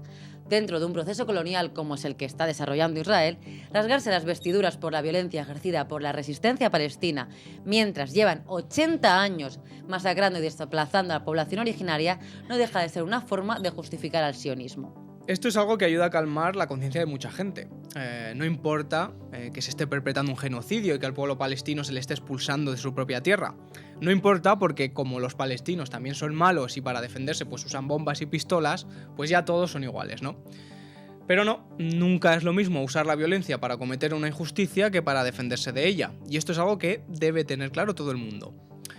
El pueblo palestino tiene el derecho a defenderse de sus colonizadores. Es algo que han hecho todos los pueblos del mundo que han sufrido la colonización, y criticarles por defenderse usando las armas y la violencia es como criticar, pues no sé qué decir, a los defensores de Zaragoza durante los sitios en la Guerra del Francés, o equivale a decir que Vietnam no tenía derecho a defenderse de Estados Unidos, o que Argelia debería haber aceptado la dominación de Francia. Palestina quiere para sí únicamente lo mismo que el resto de pueblos del mundo tienen, derecho a defender su libertad y su tierra. Sin embargo, todo esto se acrecienta cuando la propaganda le da bombo a los aparentemente diabólicos aliados de los palestinos. Si en el pasado todos los pueblos árabes apoyaban sin fisuras a los palestinos, hoy día son más bien pocos los aliados que les quedan. Y estos, como no, están perseguidos y son el blanco del odio y la propaganda por parte de los regímenes occidentales. Es decir, que los palestinos no solo tienen que defenderse de la colonización y de estar siendo echados de su tierra y su población siendo sustituida. Además, tienen que ser modélicos a ojos de los occidentales, que no pueden ver el mundo más allá de sus blancos y sus negros morales. Palestina es una nación, pues como cualquier otra, y en consecuencia tiene procesos políticos internos como los tiene cualquier otro pueblo. Igual que en cualquier otra nación, a veces sus representantes son de unas tendencias políticas y a veces de otras. pero a nadie se le pasaría por la cabeza negarle a cualquier otro pueblo del mundo su derecho a defenderse en base a que simplemente no te gustan las convicciones políticas de sus líderes. Esto es algo que solo se le exige a los palestinos, porque existe un interés previo de condenarles. Tampoco a nadie se le reprocharía que buscase aliados allí donde pudiese conseguirlos en una situación desesperada. Pero los palestinos, para que su causa fuera justa a ojos del buenista occidental, deberían ser, pues no sé, taimados socialdemócratas, antibelicistas, renegados de su fe religiosa y diciéndole que no a la ayuda de Irán y Siria, que son los únicos que están dispuestos a ayudarles. Eso parece, y ya de paso, a los que no comulgamos con las ruedas de molino en Occidente y no nos creemos la propaganda oficial, para poder tener una opinión diferente sobre lo que está ocurriendo, parece que tenemos que andar constantemente condenando a Hamás y a quien digan que es el malo de la película, cada vez. Eso es. El cuarto mantra que queremos abordar es esta idea de que si apoyas a Palestina y criticas a Israel, entonces ya eres un antisemita. Esta idea de que el antisemitismo está totalmente extendido en el mundo y que la gente no cuestiona a Israel por lo que sí hace, sino porque odiamos a los judíos. Esta es una forma de propaganda muy habitual que parte del propio Estado de Israel y en general los medios y los think tanks sionistas. Pero lo cierto es que aunque el antisemitismo ha sido históricamente muy relevante y aún hoy pues sigue existiendo, no se puede confundir la oposición al proyecto colonial israelí al antisemitismo. Cuando se utiliza tan a la ligera algo como la acusación de antisemitismo para blindarse contra todas las críticas, lo que se acaba logrando es que se desvirtúe el sentido del término. No creo que esto sea algo que les importe verdaderamente a los sionistas, porque utilizan la dolorosa historia de su pueblo como una justificación para sus intereses particulares. Al fin y al cabo, el sionismo es un tipo de nacionalismo, en este caso nacionalismo judío, equiparable a otros tipos de nacionalismos existentes en el mundo. Y de hecho hay que aclarar un par de cosas. Lo primero es que antisemitismo no es lo mismo que antisionismo. Oponerse a una ideología concreta ultranacionalista judía no es lo mismo que oponerse u odiar el pueblo judío. El antisionismo es una corriente política presente en todo el mundo, incluida también dentro del pueblo judío. Existen judíos antisionistas como Liliana Córdoba, que entrevistamos en Coine TV, que son tachados de antisemitas, sin ningún tipo de sentido. Y en segundo lugar, hay que aclarar que se utiliza mal el término antisemita, porque el pueblo judío no es el único pueblo semita. De hecho, los árabes son también semitas, y es absurdo decir que por estar en contra del proyecto colonial de Israel se es antisemita, porque tanto un palestino como un judío son igualmente semitas. Es un sinsentido la forma en la que la propaganda sionista cala hasta el punto de resultar delirante. Además, resulta hipócrita que hoy a quienes apoyan la lucha del pueblo palestino se lean tachados de antisemitas, porque quienes hacen esa acusación suelen provenir de una derecha política que históricamente sí ha sido antisemita de verdad. Esa hipocresía de las derechas del mundo que han tomado siempre a los judíos como enemigos y que ahora Israel representa sus intereses, quieren hacer creer que son los demás los que odian al pueblo judío. Y es que el sionismo a escala internacional tiene profundos vínculos con la extrema derecha y los grupos fanáticos religiosos cristianos, que son pues su principal apoyo en Occidente. Para que los ciudadanos occidentales pues no seamos cómplices de lo que está ocurriendo en Palestina y lo que Israel está haciendo en Gaza y Cisjordania, tenemos, yo creo que, la obligación de hacer lo que está en nuestra mano para frenarlos. Tenemos que exigir a los gobiernos occidentales que cesen en su apoyo declarado y no declarado a Israel. Ningún proyecto colonial es aceptable en el siglo XXI. Los pueblos deben poder ser libres y no deben estar subyugados a ningún poder extranjero. Los israelíes son colonos occidentales en una tierra que no les pertenece. Y precisamente porque son occidentales se dice que Israel es un estado occidental. Israel debe desaparecer y la tierra palestina debe volver al pueblo palestino. La lucha del pueblo palestino es una lucha antiimperialista que debemos apoyar y que desde aquí tenemos que continuar en la medida de nuestras posibilidades.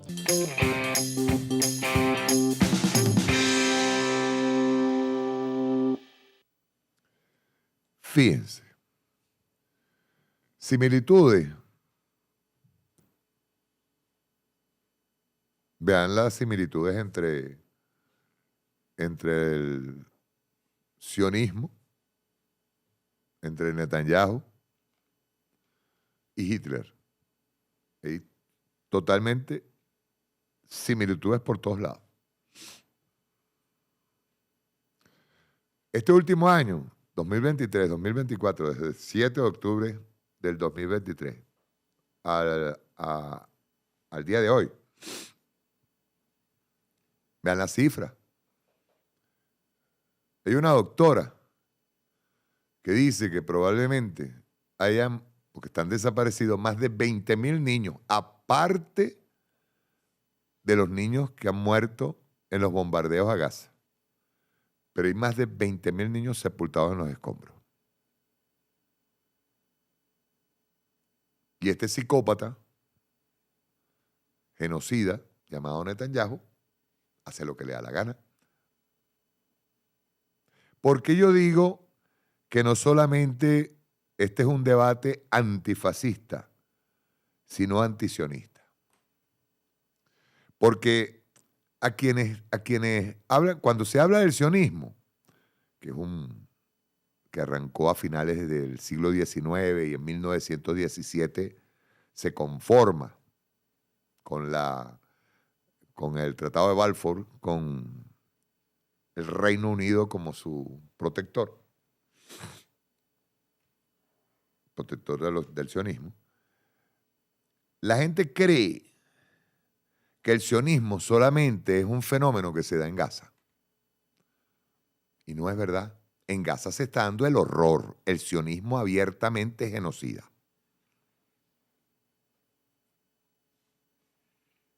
Pero el sionismo es un movimiento a nivel mundial que en líneas generales tiene la mano metida en más de un golpe de Estado, en más de un ataque terrorista, en más de un ataque desestabilizador a los estados, a los pueblos. A gobiernos que no acatan los intereses del imperialismo norteamericano. Yo se lo digo con claridad. Muchos de los ataques que nos han dado a nosotros en Venezuela tienen factura sionista. Detrás de Eric Prince, detrás del gobierno norteamericano, hay inversión sionista. Y hay ataque del sionismo en contra de Venezuela, desde allí. Es decir, que tenemos un sionismo que trabaja solapado siempre, sobre todo en los aparatos de inteligencia, sobre todo en financiamiento, preparación de grupos paramilitares que van a afectar con ataques terroristas en un Estado que no obedezca o acate los intereses norteamericanos. Perdón. Así de simple. Ustedes ven a un sionismo que trabaja por bajo cuerda, que financia la mayoría de los golpes de Estado. Esta Agenda 2030 es sionista. Entonces, no es solamente el antifascismo, es el antisionismo. El sionismo es, lo ponemos de esta manera, es una organización criminal y genocida que tiene poderosos intereses en la bolsa, tiene poderosos intereses que la financian.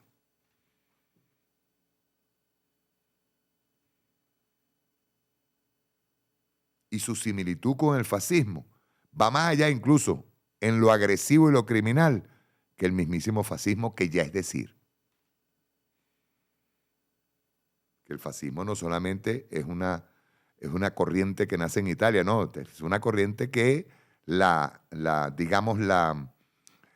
maximiza o la repotencia el nazifascismo, el nazismo alemán y la dictadura española, con Franco.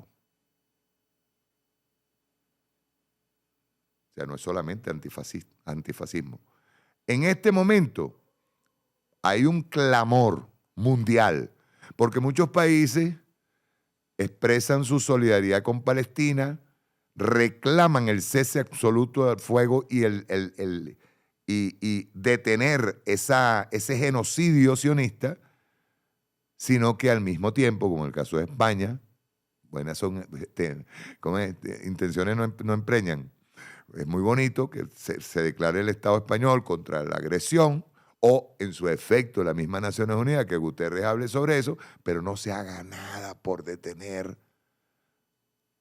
al sionista criminal y genocida Netanyahu en lo que está haciendo. ¿Mm? Por eso el sionismo tiene una grandísima presencia por detrás en todo lo que es el ataque a los pueblos y el ataque a los gobiernos que no comulgan con los intereses norteamericanos. Ese es su, digamos, Estados Unidos tiene ahorita mismo 2 psicópatas activados. Uno está en Ucrania y el otro está en Palestina. Pues eso no es Israel, eso es Palestina. Por cierto, antes de terminar, tengo que poner un videito antes de culminar hoy. Yo pensaba culminar antes, pero tenemos la agenda pero apretadita, ¿no?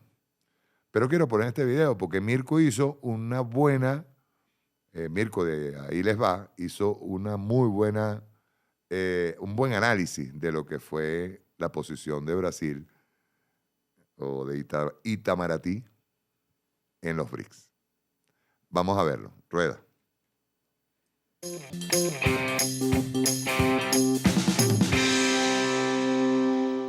El gobierno brasilero vetó la entrada de Venezuela en los BRICS. Y aunque sucedió hace varios días, la decisión sigue siendo motivo de todo tipo de lucubraciones porque pocos le encuentran una explicación convincente.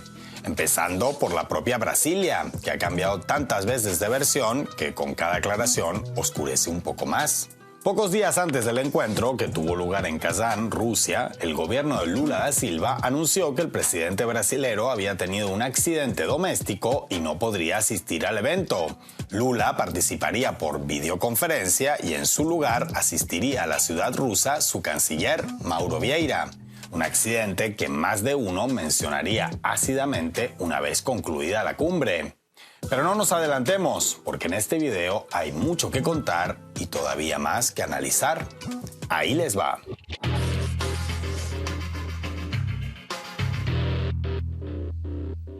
La reciente cumbre de Kazán tenía todo para que transcurriera sin mayores contratiempos. Sin contratiempos para los integrantes presentes y futuros del BRICS, no para sus rivales, valga la aclaratoria. Y así fue en gran medida, tal como les contamos en el video que dedicamos al tema muy recientemente. El grupo de países, que ya vivió una considerable ampliación el año pasado, estudiaba en este encuentro seguir ampliándose, pero de forma algo más gradual, para dar tiempo a asimilar ese reciente crecimiento. Así, los nuevos ingresos se harían a partir de esta cumbre con una nueva figura, la de socios. Entrar como país asociado sería el paso previo a la posterior membresía plena. No eran pocos los aspirantes y no fueron pocos los que obtuvieron el estatus de socios en Kazán. 7 países asiáticos, 3 africanos, 2 latinoamericanos y 1 europeo se sitúan desde ya en la antesala de la integración total. Pero hubo una ausencia que sorprendió a más de uno, sobre todo teniendo en cuenta que era uno de los aspirantes que más entusiasmo generaba entre los integrantes del BRICS, la República Bolivariana de Venezuela. Sin embargo, las decisiones sobre ingresos de más países al grupo, tanto de nuevos miembros como de nuevos socios, deben tomarse por consenso. Y aunque solo uno se opusiera al ingreso de Venezuela, esta quedaría por fuera. Y lo que empezó como un rumor durante la cumbre se confirmaría casi al concluir. Un miembro del grupo se oponía a que Venezuela entrase como socio. Y no cualquier miembro. Uno de los 4 fundadores y, para más señas, el que aporta la primera sigla del grupo. Hablamos de Brasil. De inmediato, tras un brote de relativa incredulidad entre internautas y analistas, comenzó a surgir la pregunta: ¿por qué? ¿Por qué Brasilia vetó la entrada de una nación latinoamericana en un grupo que impulsa la multipolaridad y, por tanto, necesita más voces y peso regional latinoamericano? Y teorías hubo decenas, por no decir centenares, pero podemos clasificarlas a grandes rasgos en 5 grupos. Una de las hipótesis sería que Brasil quiere seguir siendo, de lejos, la nación latinoamericana de mayor peso económico en los BRICS, sin nadie que le haga sombra. Actualmente, debido principalmente a las sanciones en su contra, Venezuela no sería rival en ese aspecto. Pero eso podría cambiar justamente con Caracas integrada plenamente en los mecanismos del grupo.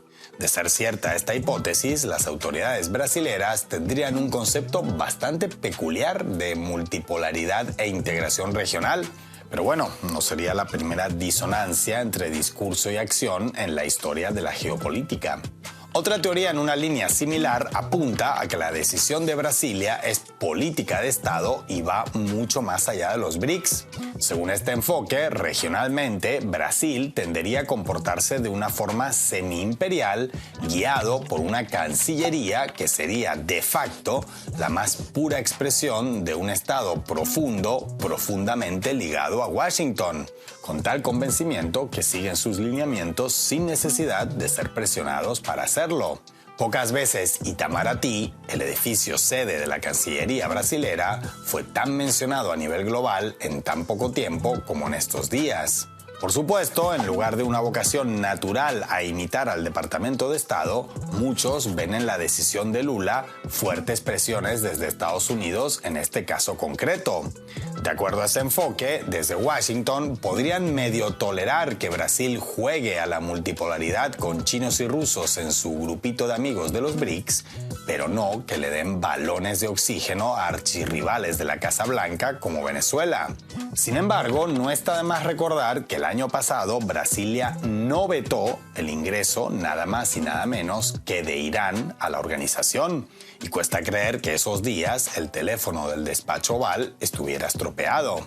Una cuarta posible explicación hace referencia a cuestiones de política electoral interna del Brasil. Recordemos que Lula llegó al poder en 2022 con un margen de victoria de infarto, de la mano de una coalición de esas del tipo entren que caben todos, que incluye a rivales de toda la vida del mandatario, entre ellos su actual vicepresidente, Geraldo Alckmin. En ese sentido, con el portazo a Caracas, el presidente brasilero habría querido contentar a algunos de sus aliados de gobierno. Pero si esa era la idea, no parece haber funcionado demasiado, a tenor de los resultados de las elecciones municipales celebradas pocos días después del veto, en las que el partido de Lula y sus aliados consiguieron resultados más bien magros, por ser suaves. La quinta hipótesis que detectamos es la de que el actual gobierno brasilero tendría temor a que la entrada de Venezuela supusiera una especie de radicalización del BRICS respecto a Washington, Londres y Bruselas, con los que Brasilia quisiera seguir manteniendo buenas relaciones. Es decir, según ese enfoque, el gigante sudamericano aspira a obtener beneficios tanto de los polos geopolíticos multipolaristas como de los unipolaristas, y la entrada de los revoltosos bolivarianos en el grupo perturbaría ese equilibrismo al que aspiraría el ejecutivo de Lula. Si nos atenemos a la mayoría de análisis que hemos visto, y créannos, hemos visto muchos y de fuentes muy diversas, el consenso casi unánime es que los motivos del gobierno brasilero para actuar como actuó son una mezcla de todos los anteriores. Nadie parece creer en la versión de Brasilia, fundamentalmente porque no hay una única versión, sino varias y no oficiales, formalmente hablando, que van desde que hay que ver cómo se integrarían los BRICS, un país con una economía tan peculiar por las actuales circunstancias venezolanas, que es por las actas de las elecciones presidenciales de julio, pero que a la vez no pretenden entrometerse en los asuntos internos de Venezuela, que el problema es que Caracas prometió mostrarles las actas, pero no cumplió, y eso mermó nuestra confianza, etc. La cara del canciller brasilero durante el evento en Kazán no reflejaba precisamente la expresión de alguien que se sintiera cómodo con la ingrata tarea que le tocaba llevar a cabo, y la falta de claridad del gobierno brasilero a la hora de dar motivos claros, o por lo menos no tartamudeantes, hicieron que incluso más de uno, con razón o sin ella, ese es otro tema, dudara si Lula no acudió a Kazán en verdad por un problema médico o si el problema real fue más bien político. Porque el otro consenso entre analistas que añade más incertidumbre a todo este asunto es que la medida no solo no benefició a los BRICS, es más, fue todo lo contrario, pero es que tampoco ha beneficiado al mandatario brasilero. De hecho, es también justo lo contrario. Lula ha cosechado muchas más críticas entre sus partidarios que aplausos entre sus rivales fuera y dentro de Brasil. En estos días es más fácil encontrar un brasilero con la camiseta de la selección argentina que uno que haya mejorado su opinión sobre el presidente de su país por el veto contra Venezuela. Llama la atención, antes de concluir y para sumar más elementos al análisis, cómo el gobierno de Lula no se manifestó en contra ni se lamentó de la posible entrada de la Argentina de Javier Milei en los BRICS, cuando el presidente argentino tuvo la posibilidad de hacerla efectiva tras ganar las elecciones de ese país. O como Narendra Modi, el mandatario indio, a menudo señalado junto a su partido de mantener posturas islamófobas, pudo pensar en grande y no se le ocurrió dejarse llevar por motivaciones secundarias para vetar el ingreso en el organismo como miembros plenos de países de aplastante mayoría musulmana como Egipto, Emiratos Árabes Unidos o la República Islámica de Irán. Es decir, cuanto más se analiza la decisión de Lula, si es que realmente es suya, porque al momento de grabar este video no lo ha aclarado, menos se entiende. Pero independientemente de los motivos reales sobre este veto, confesables o no, la vida continúa. La de los BRICS y la de Venezuela también. El hecho de que se haya vetado a un país que ya apostaba a la multipolaridad desde antes incluso de que los BRICS se constituyeran, una nación sometida además a todo tipo de medidas coercitivas de clara estirpe unipolar, que han causado profundo daño a su población y que podían aliviarse mediante el ingreso como socio, dejará sin duda sus cicatrices, en forma de muy poco constructivos, pero muy lógicos, rencores. Sin embargo, esta historia no termina acá. En la propia cumbre, el presidente ruso señaló que siempre ha considerado a su par brasilero como honesto y muy decente y subrayó su total confianza en que abordará lo sucedido desde una posición objetiva. Independientemente de lo que suceda, Venezuela encontrará la forma de mejorar su situación a través de los mecanismos que el BRICS implemente. Y no solo Venezuela, porque más allá del organismo y sus potencialidades, realidades y contradicciones, la multipolaridad no es ya solamente un tren que no puede detenerse, sino que tiene espacio de sobra para quien quiera subirse a bordo.